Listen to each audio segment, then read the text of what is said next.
Here's what I understand. There was a Hawk Tuah meme Bitcoin that got introduced.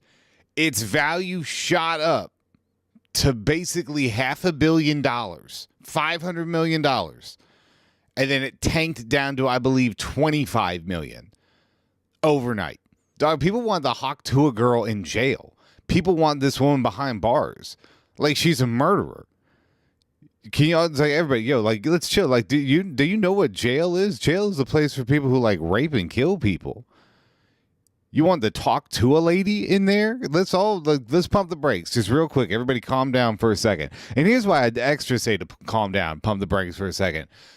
Because according to this article, the one that I have on screen here that I read a little bit into it, this Haley Welch, the Talk to a girl, this whole thing, the whole meme coin idea, none of this was her idea.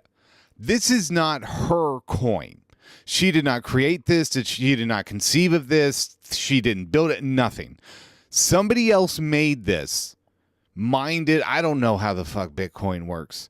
Whatever. Somebody else made the coin, came to her, and basically said, I think it was 150 grand. Said, if we give you 150 grand, can we call this the Hawk Tuah coin? And she said, sure. So to me, this is no different than a celebrity endorsing like a sports drink, and 2 weeks later we find out that there's something in there that makes you sick. You wouldn't blame, I don't know, Michael B. Jordan for that, right? Like, you wouldn't be mad at Michael B. Jordan. You wouldn't think that Michael B. Jordan got you sick. He was just a dude collecting a fat paycheck real quick and then going about his day.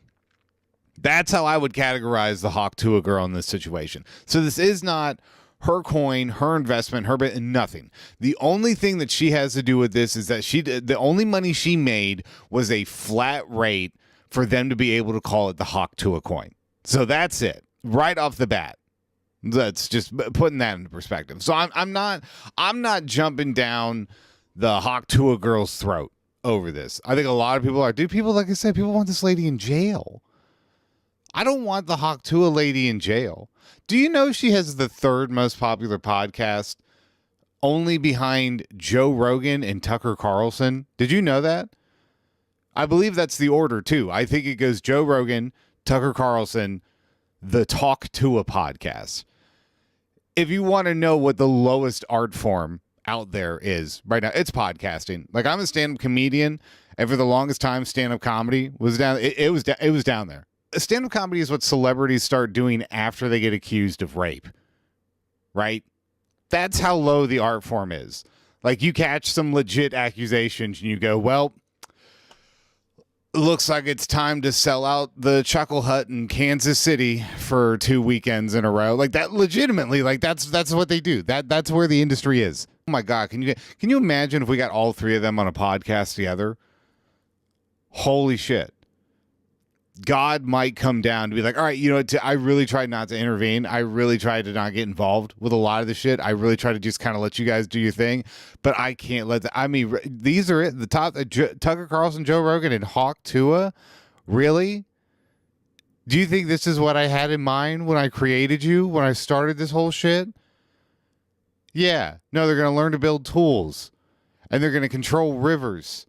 And they're gonna learn how to soar across the sky, and then at some point, that's all gonna lead one day, finally, to somebody's gonna have an internet radio show off of the fact that they talked about spitting on a wiener one time. Honestly, I think this might put her in like the Socialism Hall of Fame. The theft of $500 million from rich, weird idiots on the internet. I think this legitimately puts her up there with Marx. This puts her on she is on the same level. I want her face on t-shirts the same way fucking Che Guevara is after this. $500 million. $500 million. From people that 100%, I'm sorry, deserved it. If you got duped out of your millions of dollars for the Hawk Tuah coin, you deserve to have every single cent drained from you and more. I just call that Mother Nature healing the universe, honestly, in my opinion. I think things like this kind of just need to be allowed to happen. I think everybody, the universe, the law, all parties involved, you just let things like this happen, because all this is the universe just correcting itself. This is what's in its nature to do, right? You fell for the hawk to a Bitcoin and you lost millions of dollars. I'm sorry. You deserve that. We should let that happen. Somebody's put this isn't an original thought. Somebody else said this, but it's so perfect. We've gotten rid of all the wolves and we're surprised at all the sheep. You know what I mean? Situations like this, people who do this, people who pull shit like this, people who are like, yeah, rich weirdos, give me your millions of dollars for my hawk to a spit on that thing meme internet money coin. And people go, yes, absolutely. That's called Mother Nature right there. This is the 2024 equivalent of, watching like a lion hunt a gazelle in the wild. It's just the modern day urban equivalent of that, right? And look, that it sucks. Nobody wants to watch that gazelle get eaten by a lion. It's brutal. And you have to watch a gazelle die and everything. But you know what? It's all a part of the ecosystem, and there has to maintain a balance.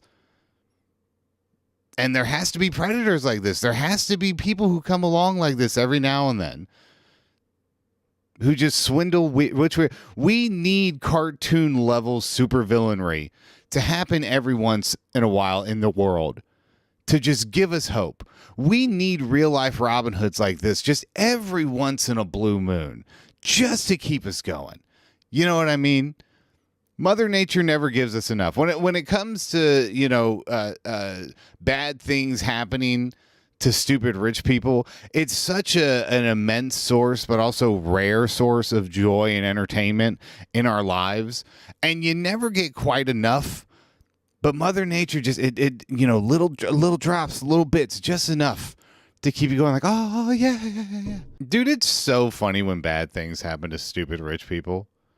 It's so funny. This is happening and somebody is pursuing this and like complaining about this and probably, looking at legal action against this. And they are wholeheartedly looking everyone in the face and expecting them to have an ounce of sympathy for them and be like, oh, yeah, we'll get right on it. Yeah, no, buddy. Yeah, no, you poor soul. We'll get right on it. You're not an old lady who got her purse snatched off the street. You're a dude who somehow made $50 million investing in a juice blender that also gives you new pronouns every day. And you somehow made your riches off of that. And now you lost 20 million of that to the Hawk Tuah coin. That's okay. I think that is a fine scenario that is good and should be allowed to happen. And you know what's the craziest part about this? I went to go Google this because I wanted to pull up a news article on this, and every article that I pulled up was from some weird small website. There was no major news outlet covering the Hawk Tuah crypto fiasco and loss of, again, these aren't pennies. This is $500 million. This was a crypto pump and dump scheme that lost $500 million in 24 hours, endorsed by the Hawk Tuah girl. And as far as I can tell, as far as I can Google, CNN and MSNBC and Fox News have all been like, yeah, no, we're good. Yeah, no, we're good. Which is weird. This is the one time you, mass media, choose to have dignity. This is the one time. This is the one instance, and we're like, we can't cover the spit on that thing, Bitcoin. We're MSNBC. We have important things to cover. Meanwhile, somebody put this dog in a sweater. He looks all cozy and ready for the holidays. Talk about the Hawk Tuah Bitcoin. God damn it. Those are words that I never thought those words would come out of my mouth in that order. I never thought I would say a sentence like that in my entire life. The Hawk Tuah Bitcoin. Mr. President, a second crash has hit the Hawk Tuah Bitcoin. Okay. Oh my God. I need Joe Biden to make a statement on this so bad. Holy shit. I just thought of that, and I've never realized before that I need that in my life more than I need anything ever. Holy shit. I need Joe Biden himself, not his fucking press secretary, not Kamala. I need Joe Biden himself to hold a legit press conference on the Tuah Bitcoin pump and dump fiasco.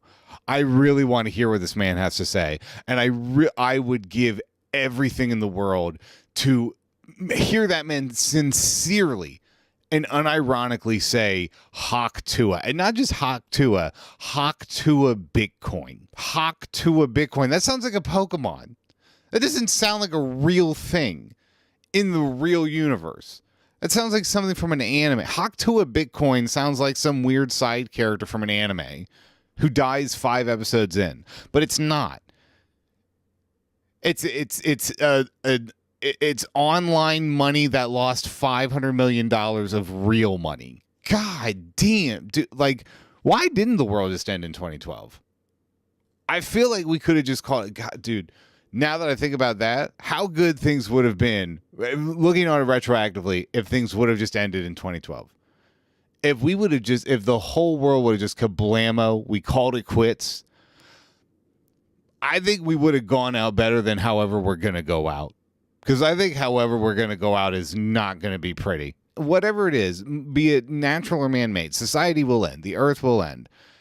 And whatever that looks like, whatever we're barreling towards, I'm telling you, if an asteroid would have just struck us in 2012 and we would have called it there, probably would have been better off. That probably would have been a solid. And if the end of the world could legit just have been a Sopranos ass series finale with an asteroid just smacking the snot out of us in 2012, I think that would probably be a better ending than whatever we're hurling towards, which apparently includes the Tuah Bitcoin. The Tuah Bitcoin is a part of that ride. It's a part of that journey. We can't get rid of it now. It's here. This happened. Welcome. So the CEO of a health insurance company got shot and killed in Midtown Manhattan, not far from me. And you know what's the craziest part? I went to go grab a pizza tonight. I was reading the news on this. I was keeping an eye on everything that was going on. Turns out he was staying at a hostel in the city before it happened. And I went to go grab a pizza at a spot like right down the street from me, a couple blocks away from me. Guess what is right across the street from the fucking pizza place that is right 2 blocks away from me? Was the hostel that he was staying at.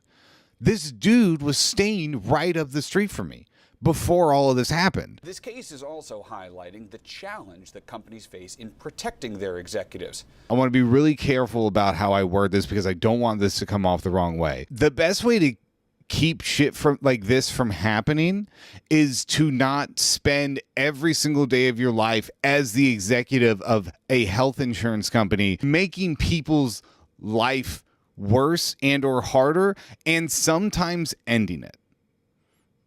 Because I don't know if you know this, but health insurance companies don't give a shit about your health. That's not how they work. They are a business, which means at the end of the day, you care about profit. And you've turned healthcare, the health and well-being of an entire nation, into this for-profit industry, right? Which means all of the decisions and everything that you make going forward as a business is not going to be for the health and well-being of the people who enable your business. It is going to be extracting the most money and the most profit out of the people who enable your services. And you deal in healthcare. You don't deal in hamburgers. You don't deal in handbags. We're not talking about the owner of Abercrombie and Fitch. We're not talking about the CEO of Cinnabon, right? We're talking about health insurance, the life and health and well-being of humans, of human life, right?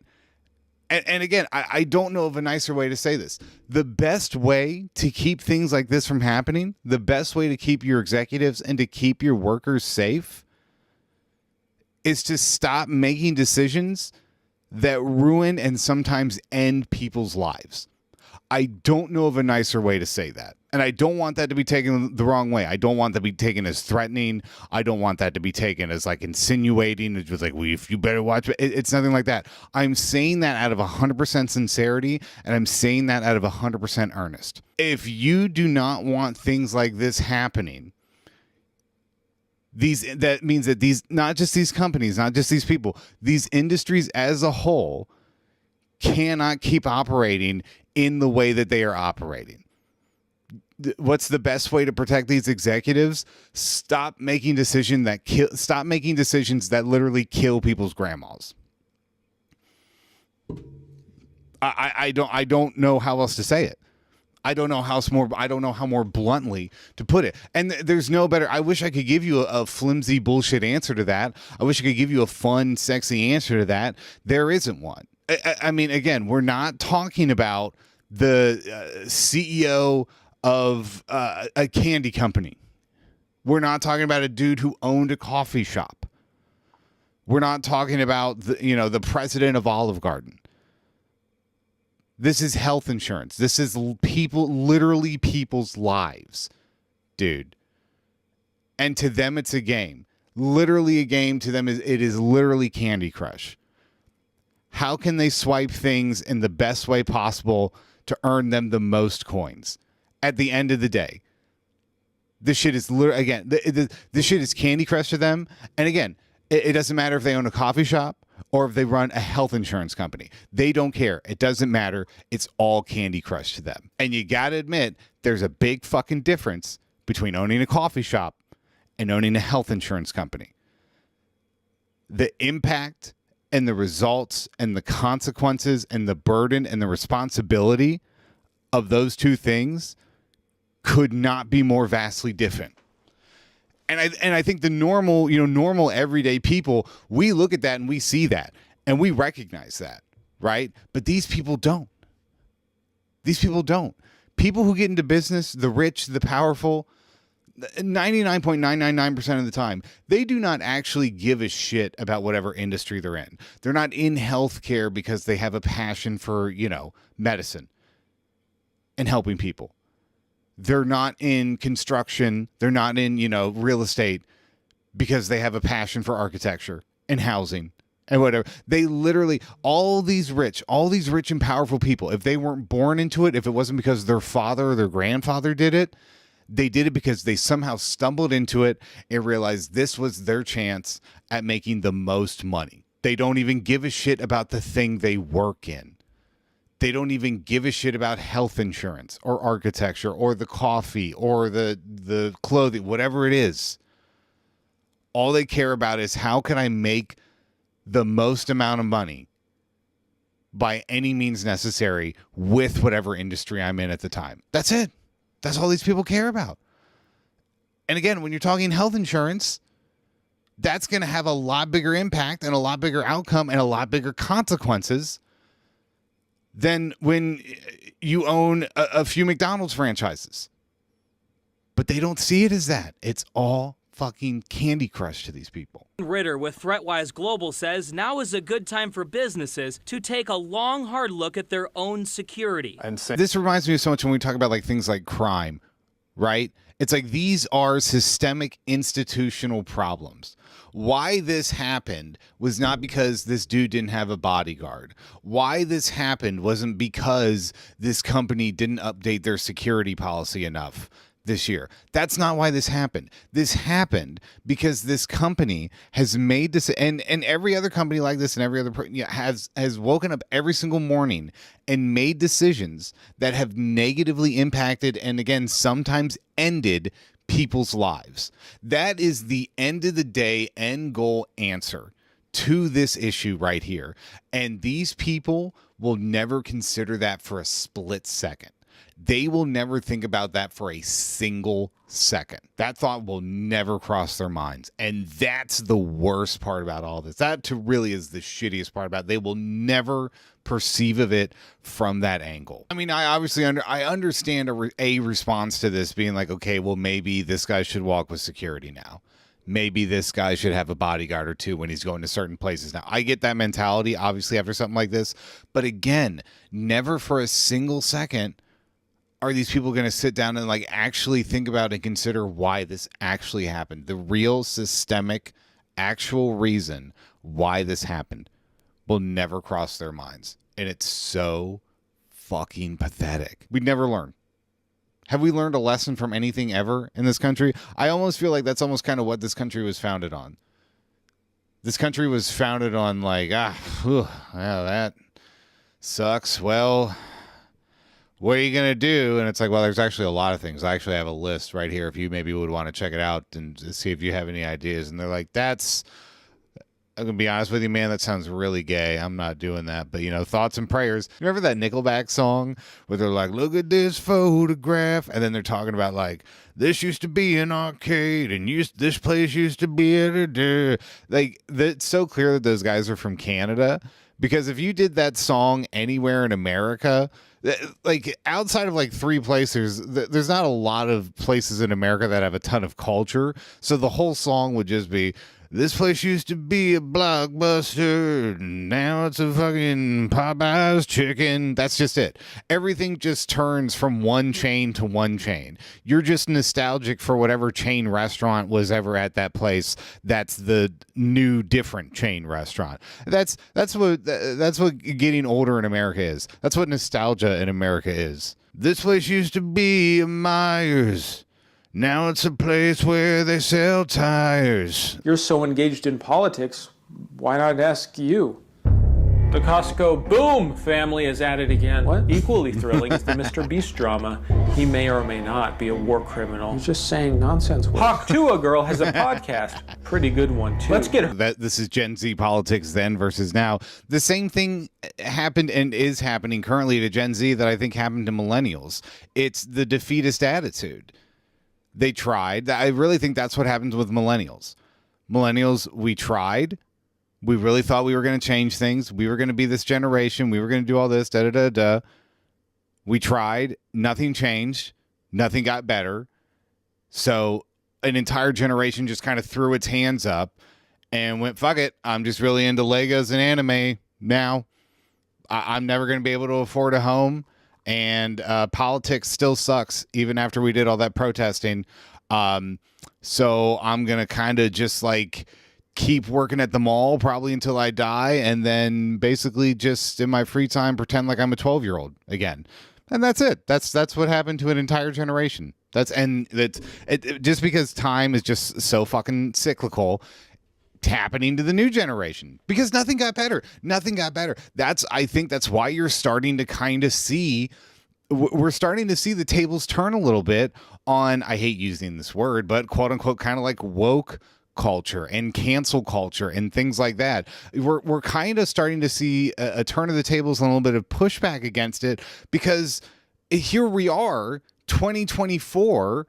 We've been doing this, saying these things, raging on, canceling people, yada, yada, yada, for how long, and nothing got better.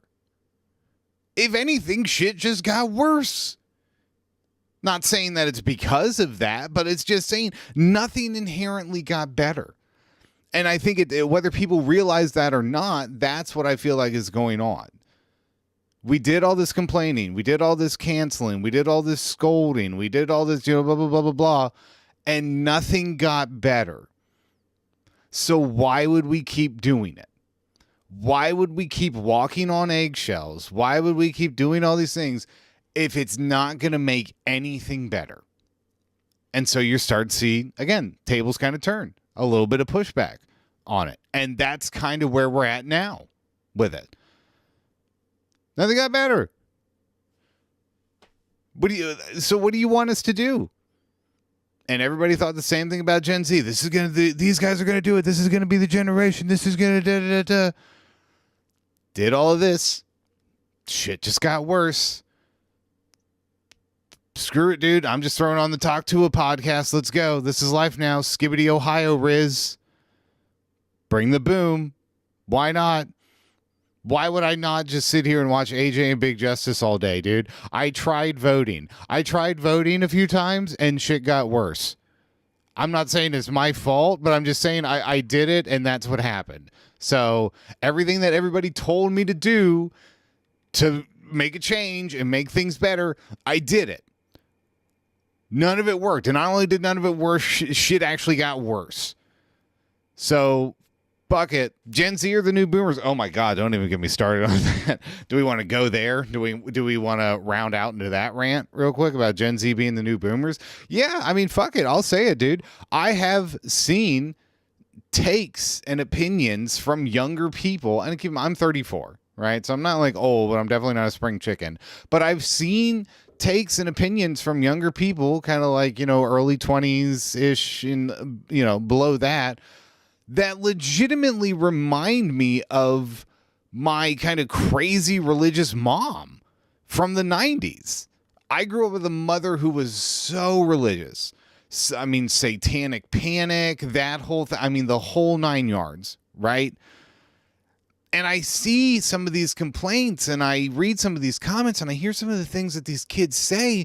And it's like, dude, you sound like my crazy Christian mom from the 90s, just with a different flavor. But instead of being demonic, things are problematic. Instead of, this, that. I mean, it's the same tone. It's the same kind of rhetoric. It's almost honestly kind of the same logic.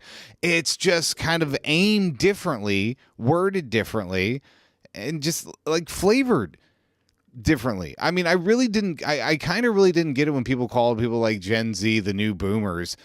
But then once that clicked, I was like, oh, fuck. Yeah.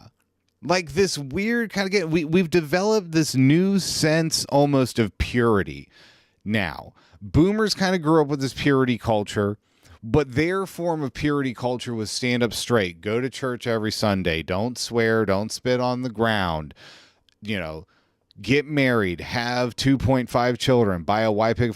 That was the boomer sense of purity that they were raised around, that they were engrossed with, that they modeled their life after. Gen Z kind of has the same thing, but again, different flavor. Their purity has nothing to do with a white picket fence and a good stable job. Their purity is all kind of about like social score and brownie points and, purity Olympics and blah, blah, blah, blah, blah, blah, blah, things like that, right? So it's the same thing, but it's just a different flavor. And it's just, I mean, honestly, at the end of the day, even with all these people, as well-intentioned and as much as you might even agree with a lot of what these people are saying and their messaging and whatnot, at the end of the day, nobody wants to live their life walking on eggshells. Does that make sense? It doesn't matter who you are. Nobody wants to walk on eggshells your entire life. And when you've kind of like get to this state where every little tiny thing can be broken down or dissected or taken as a political attack or an insult or whatever, you're essentially you're making the people around you walk on eggshells for their entire life. And I mean, people will put up for it for a little while, especially if they agree with you and they're down for the cause or whatever. But at a certain point, you guys are going to disagree on what an eggshell is. And that's always what happens. That's always what happens with the infighting with the left, especially in America. Everybody's walking on eggshells, and at a certain point, somebody disagrees on what constitutes an eggshell, and it all just crumbles. And now we're here, and this is what happens. This is what comes of it. Welcome. Hope you're happy with it. Dinner's ready. Soup's up. Again, like materially, conditions have not gotten better. Racism still exists. Sexual assault still happens. Police brutality is still rampant. Yada yada yada. But culturally and everything, yeah, we are learning to be a bit more accepting. We are learning to be a bit more open. We are learning to listen to, certain groups a little bit more, especially about certain topics that we might not have in the past. That is good. That's great. And we're all for that. That is some good that is coming out of it. But again, if at the end of the day, systemic and material conditions don't change, the needle doesn't tick at all, it'll kind of all be for nothing. Listen to me. You come to me for answers. Look, you got any questions about anything? You come to me for answers. I'll give you one. I'm not guaranteeing it's going to be right. It's probably going to be wrong, if I'm being honest with you. If we're being real here, it's probably going to be wrong. You're dumbass coming to me with questions. Why the fuck would you come to me with questions? I don't have answers, dude. Who told you to come to me for answers? Jesus Christ, man, use your head. Think this out a little bit. Holy shit. I have made this point before, but like I stated earlier, I'm 34, right? And kind of my generation, people born roughly around my time, we really were the last generation to have any sense of an analog life or an analog upbringing. Because for people roughly my age, what kind of happened with us was the first half of our life, the first half of our youth was completely analog. You know, computers were kind of out there. The internet kind of existed, but maybe you could go to the library and you use it. Maybe your school had a computer lab. Maybe, like, that wasn't even guaranteed, right? Like, this stuff, it did exist, but it wasn't common. It wasn't commonplace. This was like special new technology that wasn't necessarily the easiest to get your hands on for everybody, right? So our entire life, our entire upbringing was still analog. Your day-to-day operations were still analog. Your transferring of information was still completely analog. Telephone, mail, things like that, you know, like at most you had a beeper. Dude, a beeper was like the crazy invention, right? And even when you had a beeper, you got beeped and you still had to go to find a phone or use a payphone to make a call. You still had to watch movies on tape or watch it on TV. Like, our life was still completely analog up until a certain point. And I think for me, I would say that we got internet in the house, like me having actual household full-time access to the internet, I think started in about maybe 2003. I would say something like that. So when I was like roughly 13 years old, which, by the way, dude, 13-year-old boy, great time to get your first grubby mitts on some immediate full-time internet access. That's the perfect time to get that. You really just want to dump that on a 13-year-old boy. That's the best case scenario. Everything came out great, right? But everything before that, up until about 2003, your life was completely analog.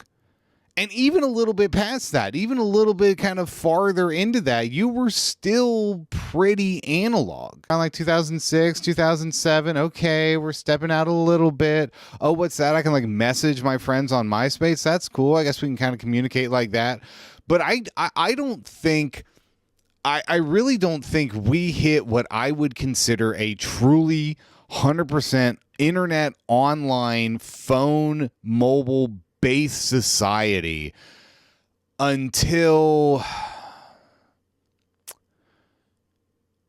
if I'm being real with you, I'm going to put it around 2010. That was really about it. I think 2010 was really the time that it's like, okay, a lot, if not most people have like a smartphone now or some phone with smart capabilities.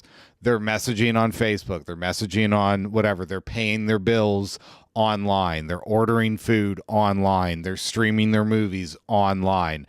Yeah, I feel like 2010 was kind of really that breaking point. And before that, it was this weird kind of mix of analog and digital. But yeah, no, the first 13 years of my life, I think about that. The first 13 years of my life were completely analog. And there is nobody born, so that hits 2003. Nobody born 2003 or beyond would know a completely analog life. Maybe even a little bit earlier than that, but I feel like that's a good cutoff point. Think about that.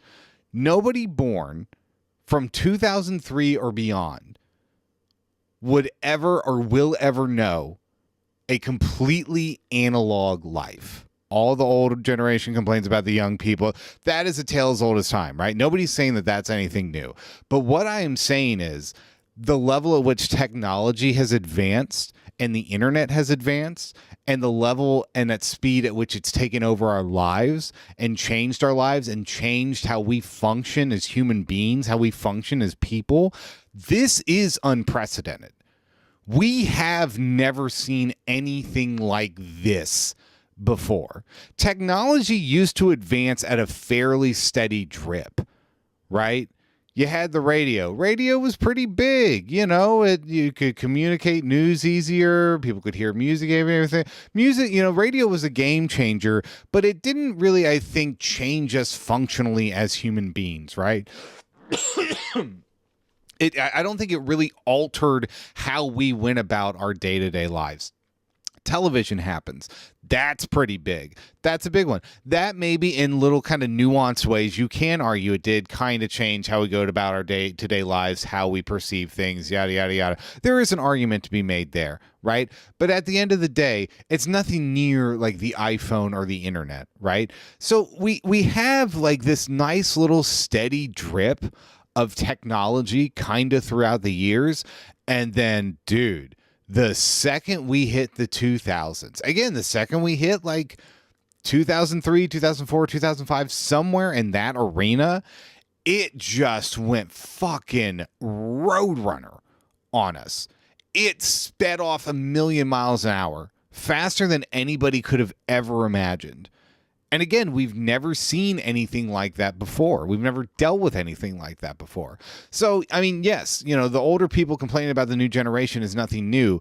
But I will say, I will give it a little bit of credence this time around. And this time I am a little bit more open to hearing people out instead of just writing them off as an old curmudgeon, because I'm like, I don't know, man. Again, this isn't normal. This isn't business as usual. We've never dealt with anything like this before. Our parents used to scream at us all the time about every problem. Oh, it's because you're on that phone. Oh, it's because you're on that phone. Oh, it's because you're on that phone.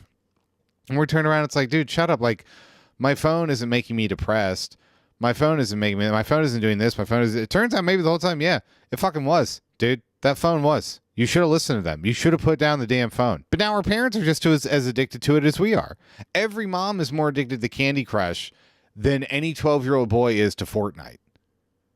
Those ladies will outdo all of us every single day. Those ladies are the true gamer warrior. No dude could ever match up to like a 45-year-old woman named Cindy in Sioux Falls, Idaho, who just ran out of levels on Candy Crush. She just sent an email asking if there's more levels. Oh, yeah, I'm sitting here playing Fortnite with my bros for like 3 hours. Dude, you're a pussy. You will never compare to Catherine. You serious? You're never going to finish Fortnite.